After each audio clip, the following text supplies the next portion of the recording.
Shalom. First and foremost, I want to give all praises to the Heavenly Father, Yahweh, Bahasham, Yahweh Shai, Bahasham, Rachahakwadash.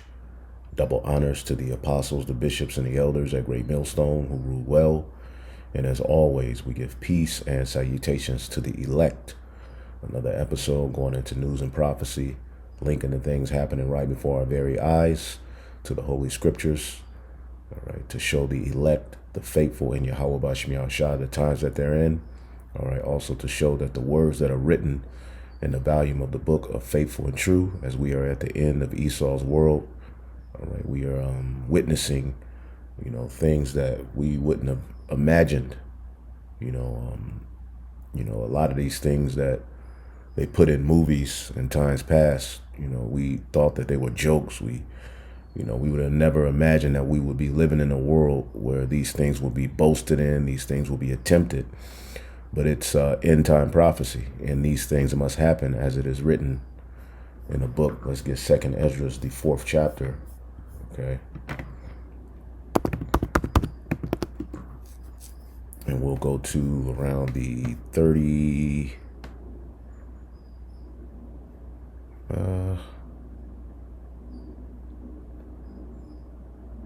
I start at 28. It says, but as concerning the things, all right, because basically Esdras is asking, like, why couldn't the Lord, end the affliction of his people at that point? Why has he allowed evil to, take place? Why are the heathen able to flourish? All right. And he breaks that down through one of the angels here. And we'll just read it. It says, but as concerning the things whereof thou askest me, I will tell thee that evil is sown, but the destruction thereof is not yet come. See, evil is sown, but the destruction that bringeth the righteous kingdom has not come yet. But we know through the Holy Spirit of promise that it's coming, and we can see it, we can feel it. Synonymously, we know that the Lord wanted his children, all right, to feel, the ramifications of sin, the ramifications of choosing the serpent, the ramifications of idol worship. And, as he's waking us up, we always tap into the fact that synonymously with this great awakening, we're also learning the sting of sin and the importance of obedience. So it says, if that therefore which is sown be not turned upside down, and if the place where evil is sown pass not away, then cannot it come that is sown with good. So evil, and this great ball of confusion that we're witnessing, had to be sown in the earth.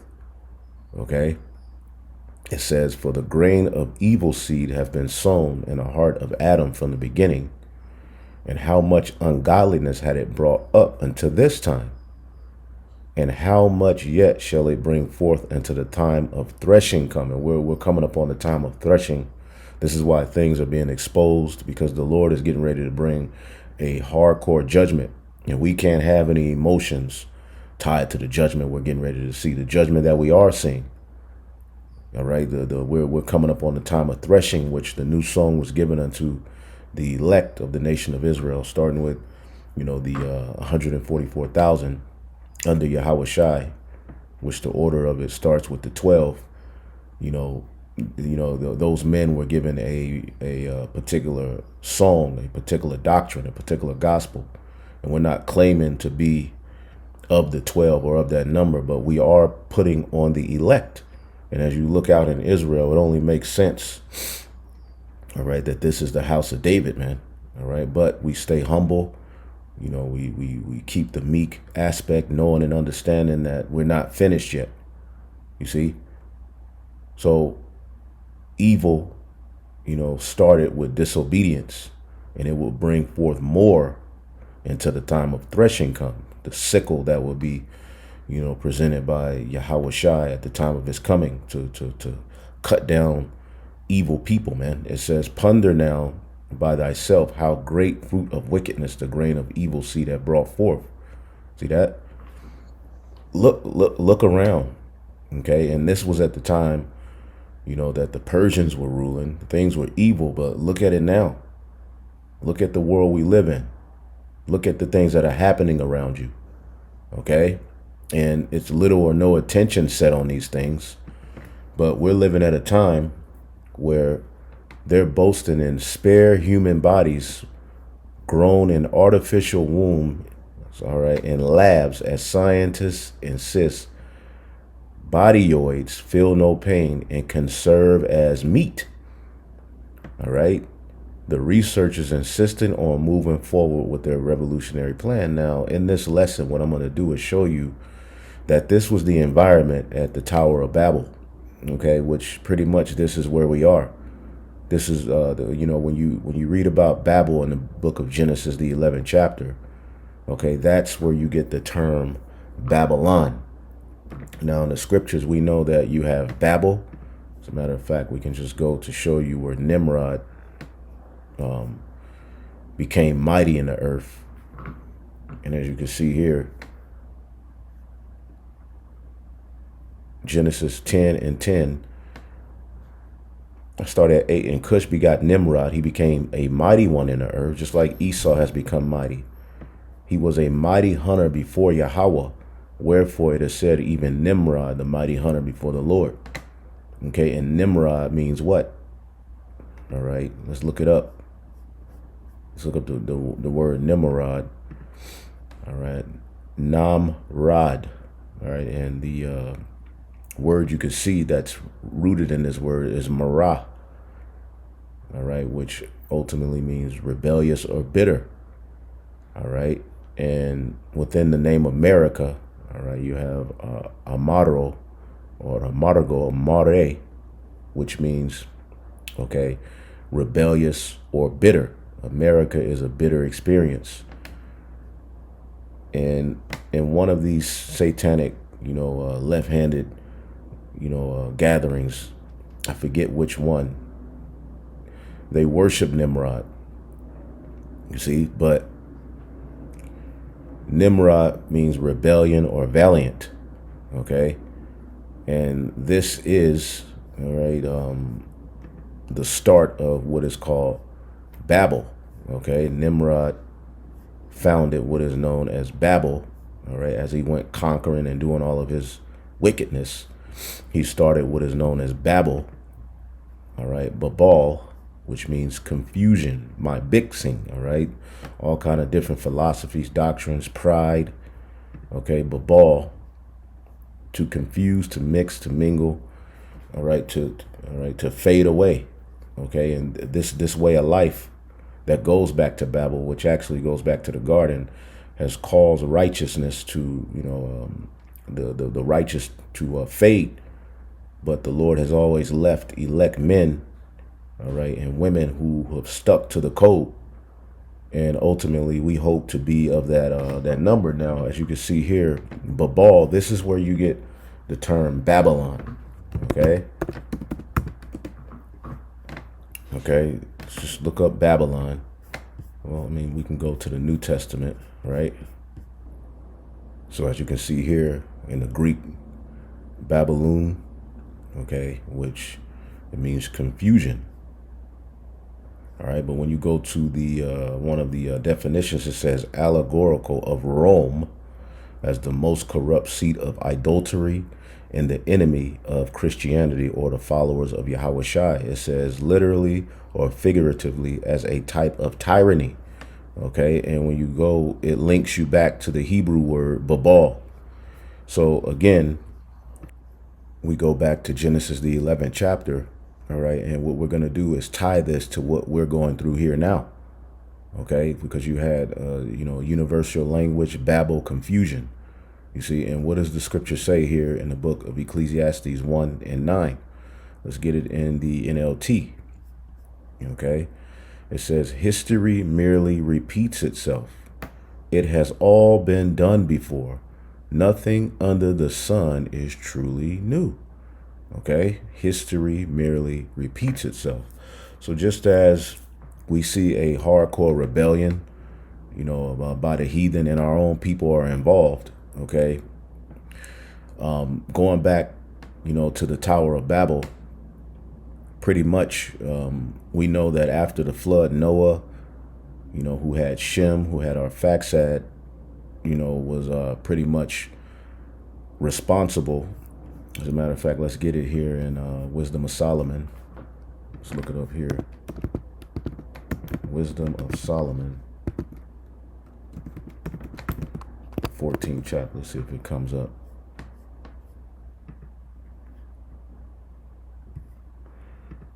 Okay, so Wisdom of Solomon 4, and we'll just read verse 7. It says, a blessing was on Noah's wooden boat that allowed righteousness to survive. So after the flood, which the flood came because of wicked, evil practices, our people going completely left, idol worship, homosexuality, the freakism, the sons of God, mingling among the heathen, learning their works, making marriages with their women and putting away the customs that the Heavenly Father, gave to them, which we've always saw this take place with this holy seed. When the scriptures talk about the sons of God, laying with the daughters of men, here in this chapter, it gives you an understanding of what happened. All right. As a matter of fact, it alludes to the giants, because a lot of people see that word giants, which it just means in the Napoleon, it just means the fallen ones, the ones who faded or fell from their position of authority through sin.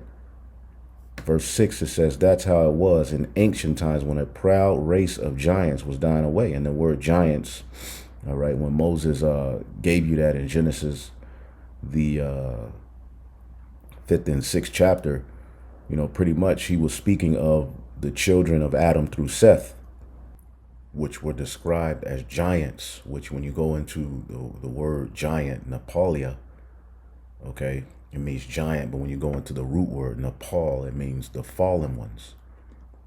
So what happened is the children of the Most High, the righteous seed, fell from their glory through aligning themselves with the ideologies of the time.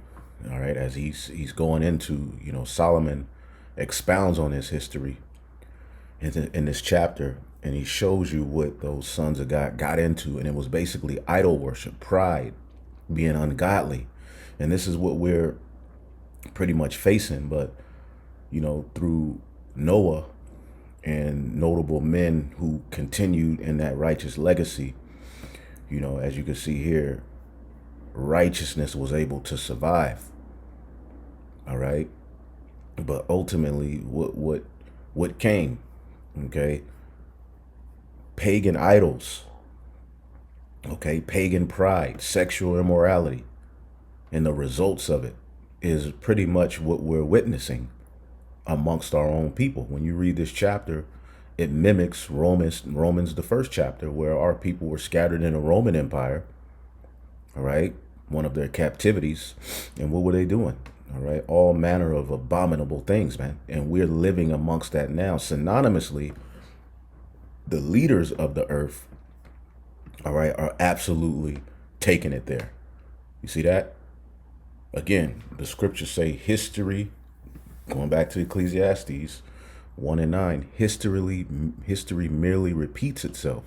It has all been done before. Nothing under the sun is truly new. So when you read Genesis, the 11th chapter, and we have various videos going into the sons of God, the giants, all of that. If you need that understanding, look on the page, type in sons of God, Genesis 11, or ask. We can lead you to the video. All right. But as you go to Genesis, the 11th chapter, again, which this was the first kingdom to be, started after the flood. Okay. So you have these different nations that stem from, Noah, which would be Shem, which the chosen would come through Shem, through our facts. Then you have Ham, all right, the Hamitic people. Then you have Japhet, the Japhetic people. All of the people on the planet Earth, the 18 nations that are here today on the planet Earth, all stem from these people who the Lord had to survive the flood. You see, and again, as they settled here, as the Lord said, be fruitful, multiply, the children of Ham through Nimrod, the Cushites, today they will be known as so-called Ethiopians. As you can see here, the Bible doesn't stray away from the fact that heathen nations had glorious kingdoms. Okay, but the Bible does let you know that those great kingdoms were perverse and backwards and evil and wicked.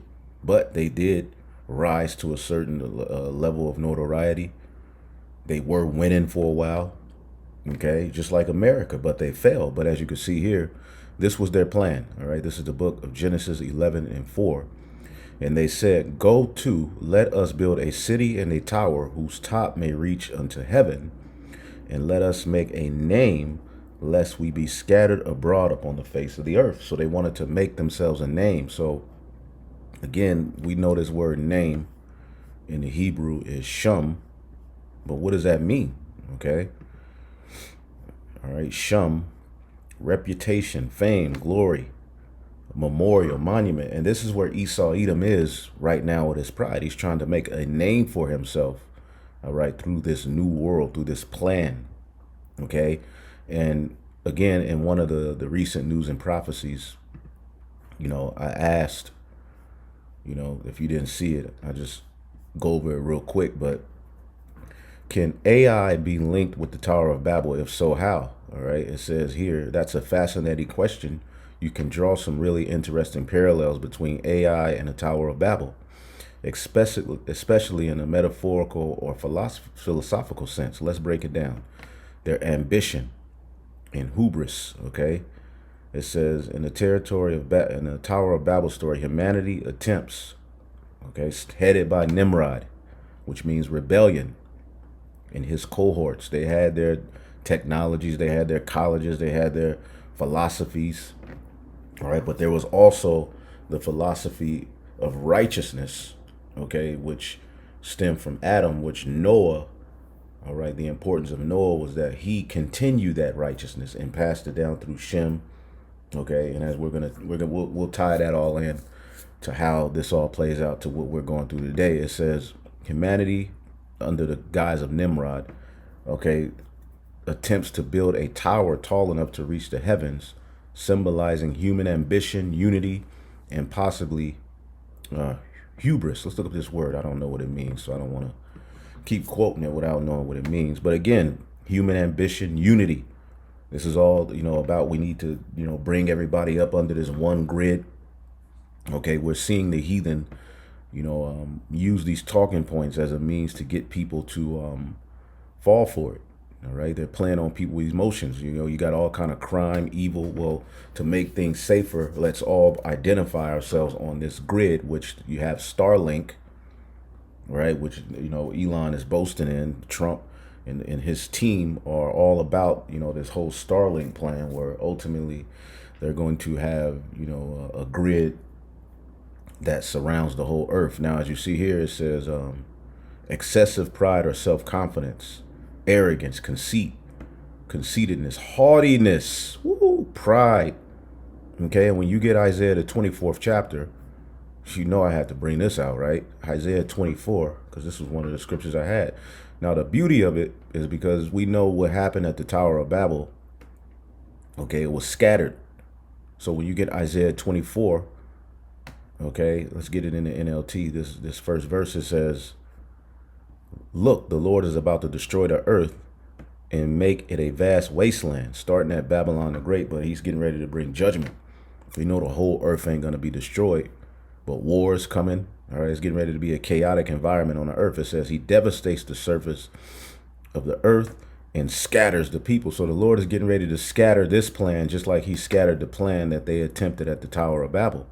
But as you go here, the same thing, Isaiah 24:4, the earth mourneth and fadeth away. Okay, the world languisheth and fadeth away. The haughty people of the earth do languish. Okay, the haughty people of the earth do languish. Okay, even the people of the Lord. All right, when you read this in the NLT, what does it say? We read this the other day. It says, the earth mourns and dries up, and the crops waste away and wither. At a time of, all of this great technology, look at the earth itself. Again, I had this article here. Study finds that people are getting dumber, but they have all of this technology. Human intellectual abilities like reason and problem solving are reportedly diminishing. So here it is. People have all this technology. They have all these miracles right before their very eyes. But the people themselves are languishing, even our people. Okay, even the people of the Lord. Again, NLT, the earth mourns and dries up, the crops waste away and wither. Even the greatest people on earth waste away. Our people, Israel, they're wasting away by following the ways of the wicked. Okay, languishing through. The earth is also defiled under the inhabitants thereof, because they have transgressed the laws, changed the ordinance, and broken the everlasting covenant, which this is, what was taking place at the Tower of Babel. Okay, going back here, as now we see the heathen in their excessive pride, boast that AI is going to take over the world. Okay, AI is going to, pretty much, as you can see here, health systems across the U.S. will begin using robots to draw blood. Robot this, robot that. Okay. Influencer in China rents robot for $1,400 a day to do housework and go on a date with him. Okay. This is where we are. You see? And this is all a part of that excessive pride of the heathen. But again, it says, linking AI with this tower, it says, similarly, AI represents an ambition, human endeavor to create intelligence that rivals or even surpasses human intelligence, which could be seen as an attempt to play God or replicate divine capabilities. Before the fall of Babel, everyone spoke one language, allowing a perfect collaboration. After God intervenes, language is confounded, leading to the division and halted progress. All right. But the Hebrew language wasn't destroyed. And we'll show you proof of that, because you did have a remnant of the righteous, man, of that righteous lineage of Adam through Noah. All right. Adam through Seth through Noah, who kept it, right. They didn't help in building the Tower of Babel. It says, let's see. Interestingly, AI creating tools that break down language barriers, and now you have all of these codes and these computers and all of this madness. Okay, there you go. Machine codes, natural ways, yada yada yada. Babel ends in divine intervention to limit humanity's unchecked power, and that's what we're seeing: unchecked power. Some thinkers worry AI development may similarly spiral out of control, leading to unforeseen consequences, either society, ethical, or existential. There's a warning embedded in both stories. Rapid, centralized advancement without wisdom or ethical consideration might lead to fragmentation or collapse. Let's look up this word fragmentation. And even the plan to block the sun, we went into that. I loaded that earlier. Okay, they're not looking at the consequences of their actions and how it's going to affect. All right, they just have Satan on them. Okay. Breaking, being broken. The process of stake of breaking or being broken. And that's what's going to happen. The Lord is going to break this up. Centralized power. The people of Babel wanted one central tower symbolizing unity and possibly centralized control. Today, there's a concern that about AI being controlled by a few powerful corporations or governments, meaning a modern tower of centralized influence over information, economies, and societies. Okay, so going back to Genesis the 11th chapter. Okay, the heathen here, and you know our people were down with it, outside of those of the elect. Okay, so they wanted to make a name for themselves, lest they be scattered abroad. And it says, and Yahweh came down via the angels, of course, just like you see the angels today. The chariots popping up, scoping things out. Well, that's what's happening here. Came down to see the city and the tower which the children of men builded. And the Lord said, all right, because you had three classifications of men: the sons of God, the chosen, the sons of men, the other heathen, and the sons of the wicked. All right, which was once Cain, but then it came back as Esau. So it says here, and they had lineages, they had families, they were a nation of people. Okay, the Genesis is describing the creation of nations of people on earth, not angels that came down from heaven and hit it from the back and created a master race. That's not what the Bible is talking about. That's not at all what Moses was intending. But this is why you need the true teachers of Yahweh B'Shem Yahushai. Okay, angels don't have sex, all right, with humans. Okay, but as you can see here, as the Lord is checking this out, here's the point. It says, and the Lord said, behold, the people was one, and they all have one language. This they begin to do, and now nothing will be restrained from them which they have imagined to do. So if you look at something like this, all right, scientists have unveiled a disturbing plan to grow soulless, spare human bodies that can be used for medical experiments and even meat. So you're growing human bodies for medical experiments and meat. Okay, the so-called bodyoids will be grown in artificial wombs. See that? And have the eerie ability to withstand endless pain. Okay? And this is what's happening here. These devils have to be stopped. These people have to be stopped, man. This is absolute madness. This is what we're living amongst. Meanwhile, you got Jake arguing back and forth over these little childish, all right, the stupid, look what the heathen are doing. Jake ain't even teaching no more. It's just a SHIT show, man. But the men of the Lord are bringing light to these things because we are living in an evil day. We're living in an evil time. And if the Lord didn't come and intervene at some point, no flesh will be saved. Okay? It says, Cardiston T. Charlesworth. Let's look this guy up. Let's see how he looks. I'm pretty sure it's a nigga with a wave cap on, right? Dun, dun, dun, dun. Edomite. See that? These are the children of Satan.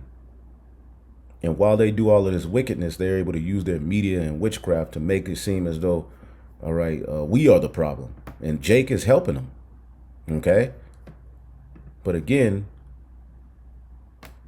okay, they said the zombie-ish bodies would be key to testing out new medicines and growing human organs for transplants. The plan would become a reality by using pluripotent stem cells, one of the earliest types to form during human development. The stem cells have already been used to grow organic matter, and most recent help to successfully create a structure that resembles a human embryo. So these devils are taking it there. Okay? They have to be stopped. See that?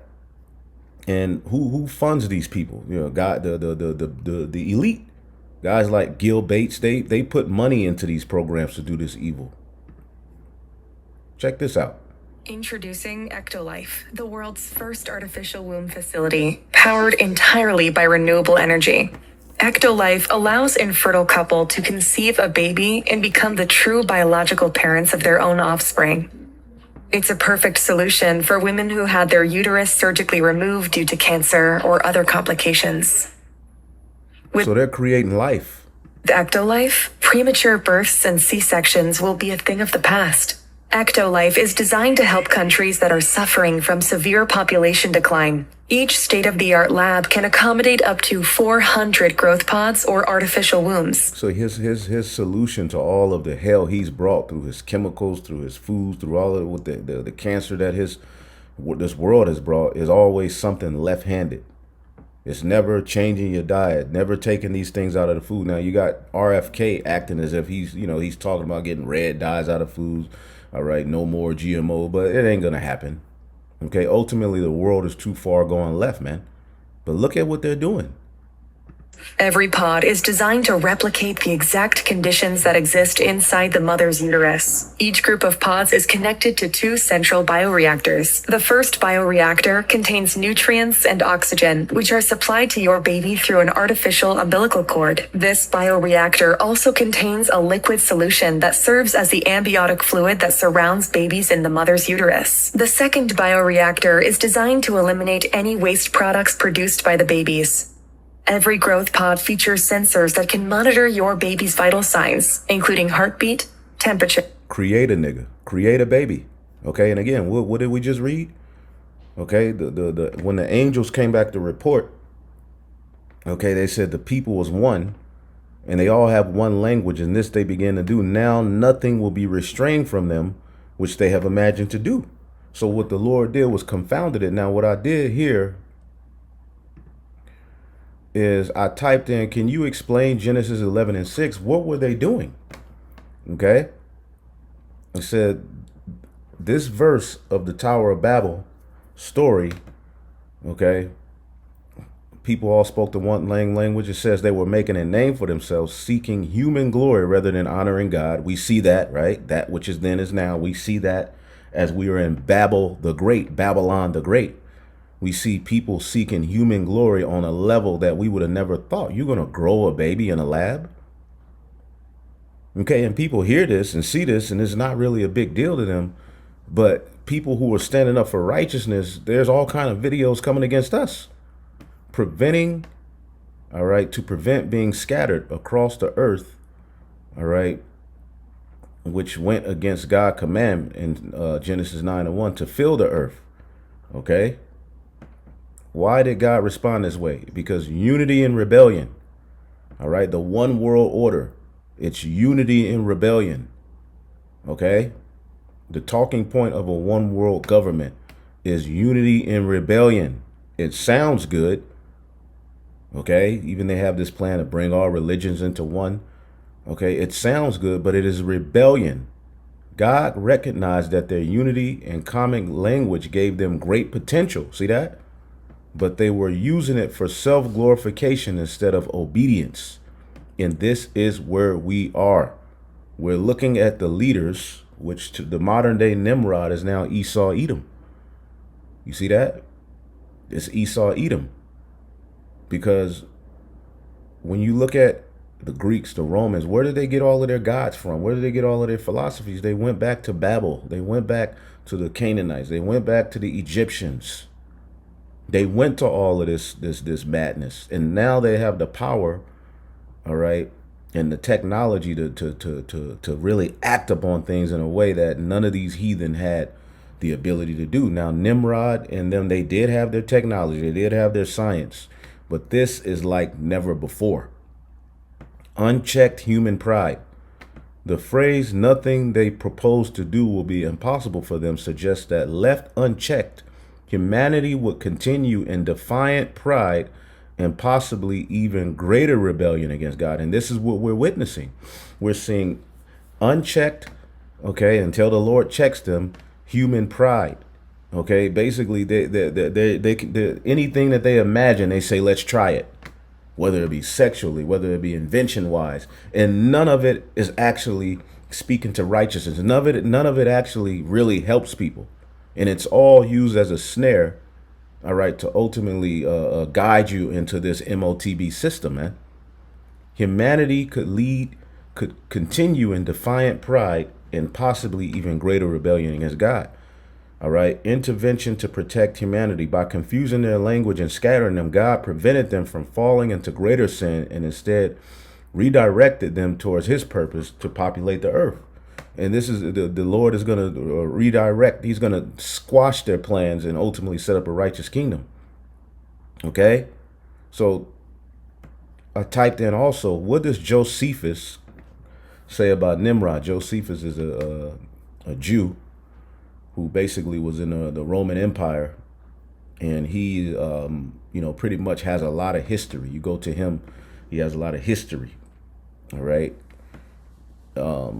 You could just look up the works of Flavius Josephus. It's a good book to have, to look up certain things, to know certain aspects of certain historical points in the Bible. All right. But again, you got to spit out the bones in some of it. All right. It says, what does Josephus say about Nimrod in the Tower of Babel? All right. Historian who was a Jew, Flavius Josephus, wrote about Nimrod in the Tower of Babel in his works, The Antiquity of the Jews, Book 1, Chapter 4. His account provides additional details that aren't in the biblical text, expanding on Nimrod's role as a rebellious leader and the motivations behind the tower's construction. He calls Nimrod a tyrant and a rebel against God. Josephus describes Nimrod as a power-hungry leader who wanted to turn people away from God. All right, it says, now it was Nimrod who excited them to such an affront, to contempt, all right, and contempt of God. He was the grandson of Ham, son of Noah, a bold man and of great strength. He convinced people to rebel against God, saying that their happiness depended on their strength, not God's guidance. See that? And now we see the Most High is not in any one of these people's thoughts. Nimrod led people away from faith and towards idolizing human achievement. And this is where we are. Human achievement is at the forefront. Now you see Kim Kardashian with a robot. Okay, we're seeing AI. The look at this, lab grown cows milk and now they got lab grown cows. Now they're gonna put the milk in the supermarkets. And you would hear this and think, well, this is not real. This is y'all lying, you making it up. But yes, it is real. Okay? They are in defiance against the Most High, man. They're setting up a new world that is in complete, all right, rebellion, man, to the Most High. And synonymously, again, people are getting more and more stupid. Well, all of these, so-called great findings and these great inventions, the people themselves are actually getting worse. Okay? Look at this. Teachers, having sex with students. 2 female teachers, 25 and 60, at old Christian school, had sex with the same boy only days apart. Madness, man.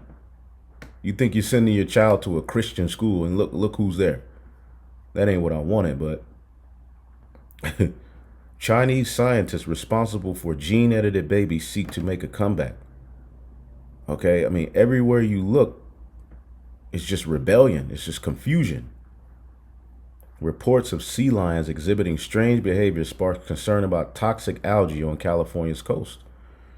All right, and it don't stop, man. Okay, it's just complete wickedness. It's complete rebellion. It's just complete confusion. And this is the world we live in. Okay, and again, if they're not stopped, what do you think is going to happen, man? Okay, it's only going to get worse. Now, going back here,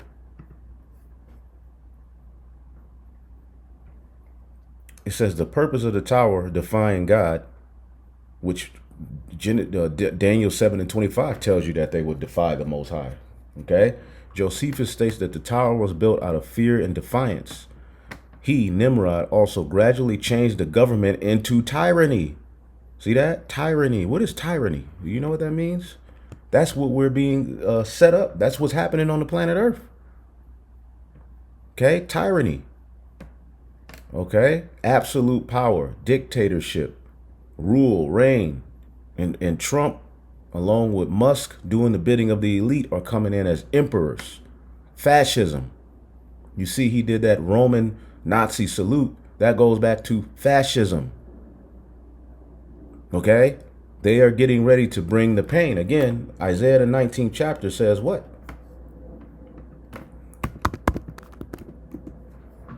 So we're living in the Tower of Babel all over again. Isaiah 9 and 4. Okay, NLT. Isaiah 19 and 4. Let's get it here. Let's get it here.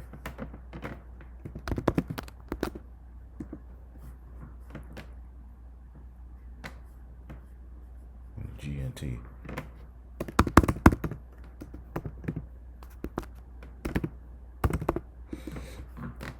Isaiah the 19th chapter in the GNT. Let's get the 4th verse. It says, I will hand the Egyptians over to a tyrant. A cruel king who will rule them. I, Yahweh, the Almighty, have spoken. So this is where we are. Okay, again, in the King James, what does it say? I will give the Egyptians over into the hand of a cruel lord. And look where we are. It's only going to get worse. All right. Go back here. It says, he, Nimrod, also gradually changed the government into tyranny, seeing no other way of turning men from the fear of God, but to bring them into a constant dependence on his power via his technology today, right? He is what? Bringing you into a dependence on his power, his inventions, not Yahweh Bashim Yashai. Even in his medicine, you're depending on his madness, not Yahweh Bashim Yashai, who said, ultimately, you're not wise if you ignore what he put in the earth for you to heal. And this is not medical information, but this is the world we live in, where the ways of Yahweh Bashim Yahushai are looked down upon. So the elect, the remnant, are the most important thing in the earth through the spirit and power of Yahweh Bashim Yahushai, just like Noah, right, and his descendants, because we're going to show you the way that the Hebrew language is able to be continued through this scattering and confounding of the languages was through a group of elect remnant at that time. As this one world government attempt was happening, you had the faithful of Yahweh Bashim Yahushai. Okay, the people feared another flood. Okay, and the rulers feared judgment. Okay, while they mess your mind up and make you believe there is no God, and they take God out of everything, they know, and they're listening to us. They know that they're going to be judged. That's why it says that he know that he has but a short time in the book of Revelation, the 12th chapter. Well, how does he know that? What does that mean? When you read Revelation, the 12th chapter,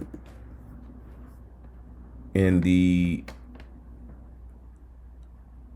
10th, the 12th verse, it says, therefore rejoice ye heavens, and ye that dwell in them. Woe to the inhabitants of the earth and of the sea, for the devil has come down unto you, having great wrath, because he knoweth that he hath but a short time. So how does he know he has a short time? Okay.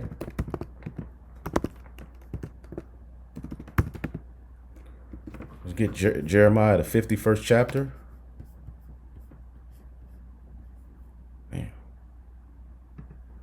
Jeremiah 51.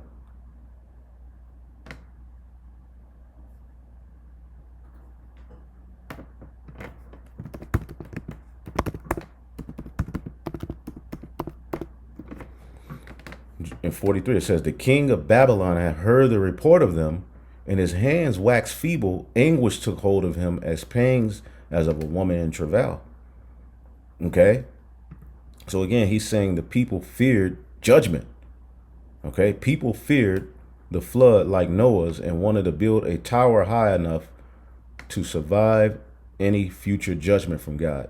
All right. And some say it was a ziggurat, which what do you do at a ziggurat? You call on your gods to help you sustain your plan. Okay. And this is why they're in Davos, Switzerland, which Davos means son of David. All right. In a high place, the highest point in Europe. All right. And what are they doing, man? They're calling on their gods. All right. They may show you them just talking, but there's far more that goes on. Okay. And they have all kind of high places in the earth, man. All right. Throwing out enchantments. Okay, and you know, even you have this guy Noah Yuval Harari. What is he saying? You know, basically, we don't fear, drought. We don't fear judgment coming because we can survive it. This is why the Lord has them with their bunkers, Their underground bunkers, which is described in Revelation 6, when the destruction comes, they are going to survive. You know, to a degree, you're going to have a certain members of the elite families, they're going to survive, but they know that judgment is coming. That's why you have billionaires buying all of these bunkers. Okay, let's look it up.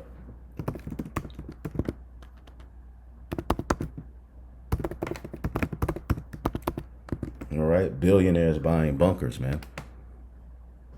Okay, billionaires are buying bunkers and islands, all right, because they're trying to flee the judgment. Okay? They're trying to flee the judgment, man. Okay? Let's go to Google. They're freezing themselves. See that? They're freezing themselves. Yeah. Okay, some U.S. billionaires are exploring cyroperversion, freezing their bodies after death in hopes of future revival, because they know that judgment is coming. But they're also, you can look that up, they're buying bunkers, you know? Yep, bunkers, because they know judgment is coming. Okay, you could look into this. Yep, billionaires are buying luxury bunkers inside the ones we know about, because judgment is coming and they know it. So back then, most likely you had prophets of the righteous genealogy through Noah, through Shem, through Arphaxad, who were prophesying that this tower is not going to make it. Okay? It says Nimrod used this fear to strengthen his control over people, turning their trust away from God and towards himself. And he uses his news media to put you in a constant fear of terror, of biohacking, of this and that, you know, the grid, Russia, Iran, okay, the Muslims, the Hebrew Israel, everybody. He pretty much has the ability to use fear to control the people and make them believe as though he is working in their interest. Josephus explains that God stopped the rebellion by confusing their languages. When God saw that they acted so madly, he did not resolve to destroy them utterly, since they were not grown wiser by the destruction of the former sinners, but he caused a tumult among them by providing diverse languages. Instead of destroying humanity again, God scattered them, making them speak different languages, and ended their cooperation with the tower. Okay? Let's see. So when you go to Genesis, the 11th chapter, as this tower was eventually scattered, okay, and the languages were confounded, it immediately goes to what? These are the descendants of Shem.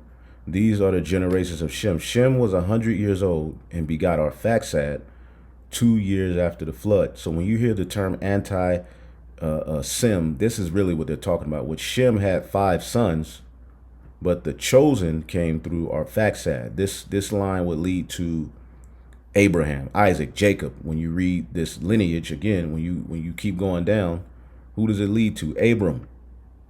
Okay, so generations before, you have what? Shem, you have Arphaxad, you have Selah, and then you have Eber, then you have Peleg. Okay, Eber and Peleg. Eber is where you get the term Hebrew. Okay, when you go into it, these, all right, men lived around the time of the Tower of Babel. Okay, and they were righteous men. You see? So what I did was I typed in here, what was the family of Shem, Eber, and Peleg during the Tower of Babel being built? Okay? It says the Tower of Babel event is mentioned in Genesis 11, 1 through 9, while Shem, Eber, and Peleg are listed in the genealogy surrounding this story, okay, because the elect were there, just like the elect are here. Okay, here's a breakdown of what we know and can reasonably infer. So what they do is go through all of the best information and provide you what certain scholars and research says. Okay, and again, we use the spirit when we read, all right, what Moses got from the Lord. in the book of Genesis, man, the first 5 books. You have to apply the spirit, okay, to some of these things because it's not fully expounded upon. All right. But we know through now this experience, we can look back and say, okay, so they were building the Tower of Babel. So we tie everything from the old. Again, let's get Romans 15:4. All right.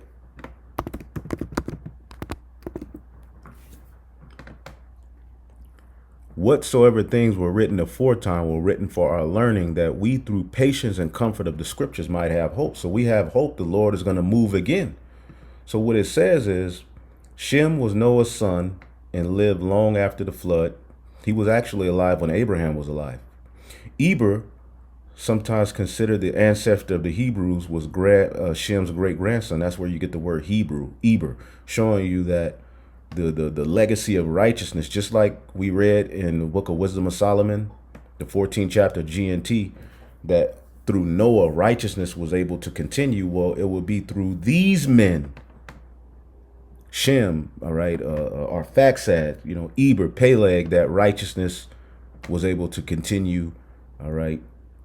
And Lord willing, we are of those that again, let's get the book of Isaiah, the first chapter, okay? Isaiah, the first chapter. 1 second here. And we'll read verse 9, I believe. Yep. It says, except the Lord of hosts has left us a very small remnant, we should have been as Sodom and should have been like unto Gomorrah. All right. If the Lord didn't leave us a remnant, okay, as it says here in Romans, the 11th chapter, Romans 11 and 4. But what said the answer of God unto him? I have reserved to myself 7,000 men, which is a complete amount of men, which ultimately is the 144. And some of them, the Lord sends them into the earth. All right. To stick to the script, right? Who have not bowed the knee to the image of Baal. Now let's look up this word Baal, or look up this word bowed. Okay. Campto, to bend. All right. In religious veneration and honor of one, use the virtue to bow oneself. And this is what the people on the earth are doing. They're bowing. All right. As you can see here, let's go back. They're bowing the knee to the image of Baal, but the Lord have reserved to himself, all right, a complete number of men who will be at the forefront of not bowing the knee to the image of Baal. Okay. And through those men, all right, the rest of the men, women, and children who are of the elect will be what? Guided. Stay on they have a path to walk on while a great rebellion is going on. Okay. As it says in Shine, it's in the book of what's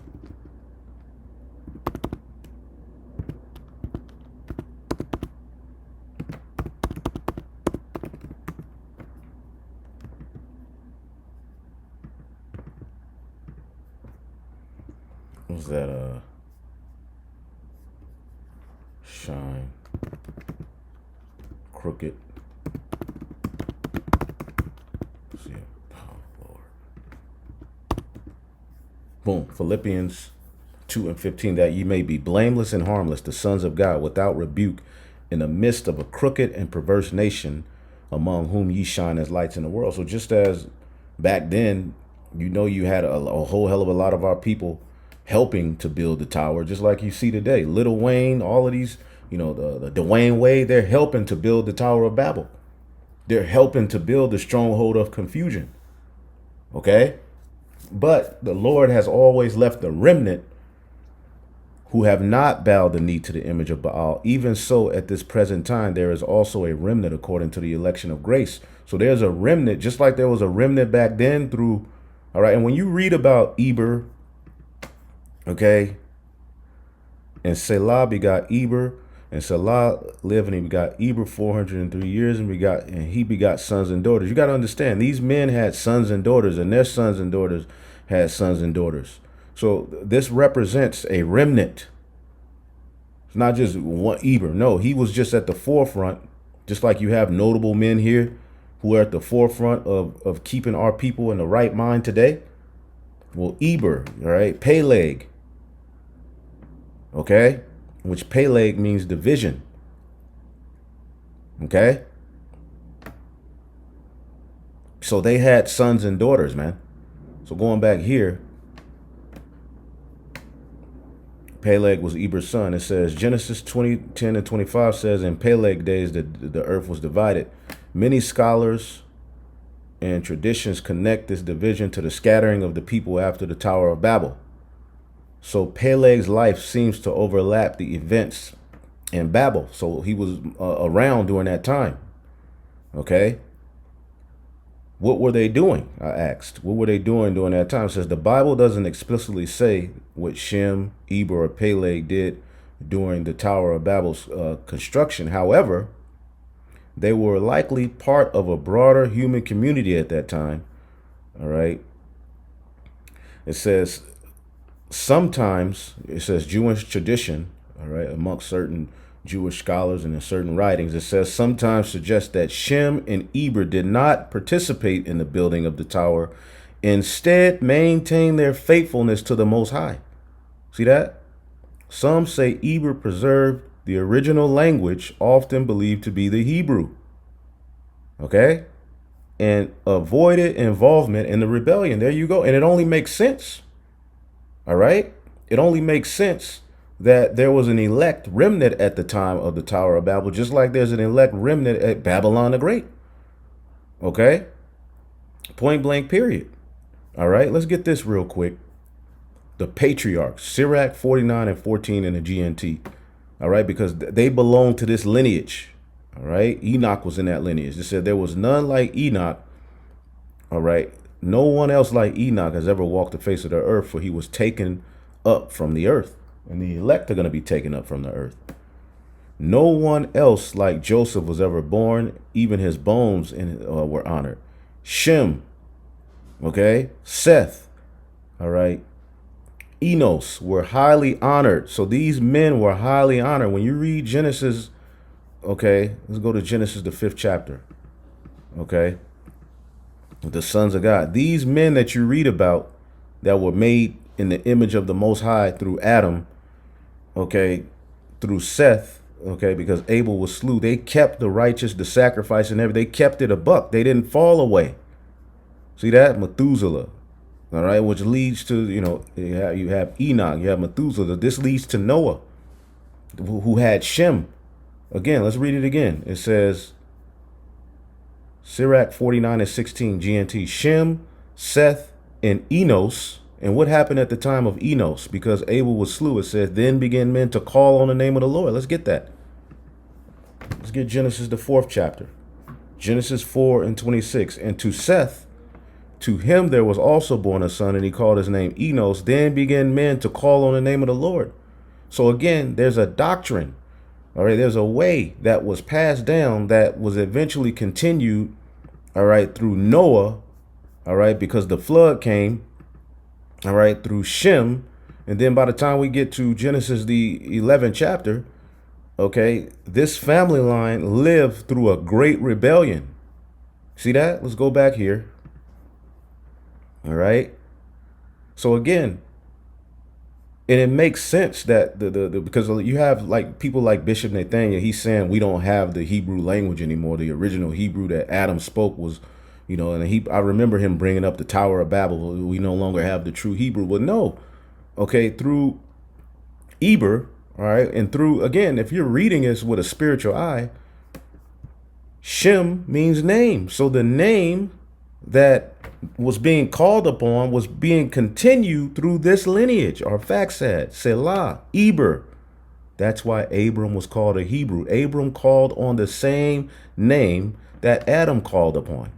The same name that they were calling on back in Genesis, the 4th chapter. Abram, who was known as what? A Hebrew. All right. Genesis 14 and 13. Abram the Hebrew, showing you that he belongs to this lineage. See, and we're rising up in that same stead. Abram lived in a great rebellion. His father was an idol worshiper. But he turned from those idols and separated himself. And ultimately now we're in that stead. Okay? Let's see here. I put, what is the importance of Eber in the Bible? Ibar is where you get the word Hebrew.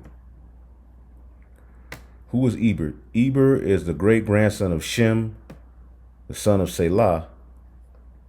Okay. He said he's often his son Peleg was often linked to the Tower of Babel, showing you that they were there around that time. The importance of Eber being Hebrew is that the name Yahweh, all right, the legacy, the sacrifice, the priesthood was all continued through this lineage, man. So their faithfulness counts. These ain't just names that's mentioned, all right, that's just written on pages for nothing. No, you got to tap into it. Okay. It says some traditions hold that Eber remained faithful to God and did not join the rebellion at Babel. Preserving the original language, which is Hebrew, of course. It's talking about possibly. No, it is Hebrew. When others were scattered with new tongues. He is thought to have passed down the knowledge of God through his descendants, leading ultimately to Abraham. See that? Let's see here. Symbol of continuity. He represents the continuation of Shem's righteous lineage, who Shem got the breakdowns from who? His father Noah. That's how righteousness was able to survive. Distinct from those who turned away from God at Babel. Okay? So again, while we are witnessing all of this evil going on, okay, we through the Spirit, all right, are sticking to the righteous way. In the names of Yahweh, Yahweh Shai, all right, the righteous legacy is now being continued, but this time it is through a remnant. Let's get the book of Isaiah, the 10th chapter. Let's get Isaiah 10. Isaiah, the 10th chapter, in the 20th verse, it says, "And it shall come to pass in that day, saith the Lord, that the remnant of Israel, and such as are escaped of the house of Jacob, shall no more again stay upon him that smote them, but they shall stay upon Yahweh, the Holy One of Israel, in truth." See that? We're no longer going to lean upon those who, were tyrants over us. We're going to then lean over on Yahweh Bashim Yahushai. The remnant shall return, even the remnant of Jacob, unto the mighty God. See that? So again, the remnant are going to turn away from they ain't going to be helping to build this wicked tower. They're going to speak against it. And in that way, righteousness will continue to flourish. That's why the scriptures say the multitude of the wise is the welfare of the world. Oh, and there's another scripture I wanted to get. This is the book of 2nd Esdras 9 and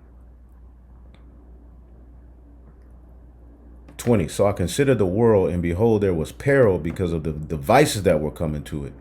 And I saw and spared it greatly, and have kept me the grape of the cluster, all right, of a great people." See, that's the elect. That's that remnant, man. See? And we hope to be of that number. Now, what was I getting ready to get? Let's see here. Here it goes. Those who have the wisdom, Again,